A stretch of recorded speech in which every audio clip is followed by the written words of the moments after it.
What if the reason you still don't feel like yourself is because you've been trying to start over instead of starting small? If you've been feeling disconnected from yourself and wondering how to get back to the woman you used to be, you're not alone. I'm Michelle, and I help women in midlife come back to themselves through small, steady steps that rebuild self trust. And today I want to talk about why feeling like yourself again may have less to do with reinventing your life and more to do with reconnecting with yourself. And once you realize you've been disconnected from yourself, it's natural to start looking for a way back.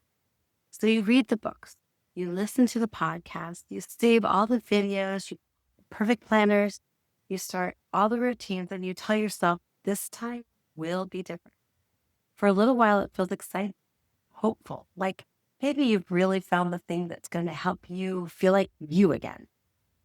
But eventually the pressure starts to creep in because now you're trying to become a new version of yourself instead of reconnecting with the woman who's already there. And when that happens, even positive changes can start to feel heavy and weigh on you because you're carrying the weight of becoming instead of the comfort of reconnecting. I've always been a morning person, and over the years, my morning routines have changed with the different seasons of my life. There was a time when I approached those mornings almost like a search mission, another self improvement book, another journal, another exercise program, another meditation, another thing that might finally help me figure myself out. And while many of those things, all of them, they were helpful, I eventually realized something. I wasn't looking for myself. I was trying to reconnect with myself.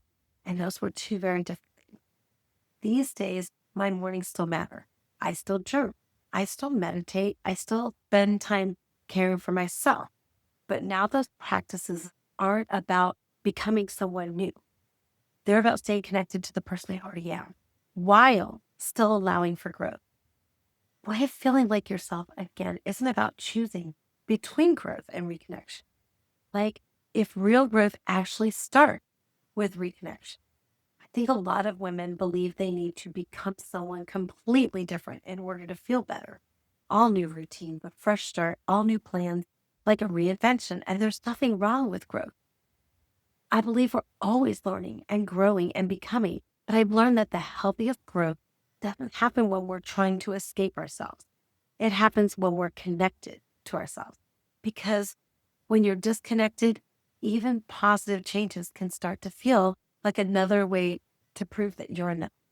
But when you're connected to yourself, the growth feels different. It feels supportive. It feels alert, like becoming more of who you are instead of trying to become someone else. I talk so much about self-trust, not because growth doesn't matter, but because self-trust creates that foundation, the foundation that growth can stand on. You don't have to reinvent yourself to move forward. Sometimes the next version of you isn't created through bigger promises. She's revealed through smaller ones, tiny moments where you listen to yourself, respond to yourself, and remind yourself that you matter too. That's how self-trust grows. And self-trust makes meaningful change possible. If this conversation is something that you get, I share gentle reminders and simple ways to reconnect with yourself each week in my newsletter, The Simple Strides. It's a weekly pause that helps you come back to yourself without a lot of pressure to make a lot of changes or to keep up. I'll leave the link below if you'd like to join us. I'd like to invite you to try one simple stride. Today, I want you to ask yourself, what is one small promise that I can keep to myself today? Not a big promise, not a life-changing promise, just one small thing. Maybe it's drinking a certain amount of water or sitting outside for 5 minutes today, reading a few pages of a book that you've been meaning to pick up. Send that text to the person that's been on your mind. Maybe it's going to bed earlier. Choose something small enough that it feels doable. Then, and here's the key, my friend, keep the promise, not because it will change your life overnight, but because every time you follow through, you send yourself a message. I can count on me. And that's how self-trust begins to grow, one small promise at a time. And once you start feeling more connected to yourself again, something really interesting happens. You begin remembering who you've been all along. And that's what we're talking about in the next video. You do not need a whole life overhaul. You do not need to start over. You do not need to become someone else. You simply need more opportunities to reconnect with the person that you've always been. Not all at once, not perfectly, one small stride at a time. Keep it simple. If this resonated with you, continue in the next video in this series, where we're going to talk about how to find yourself again after years of putting everyone else first.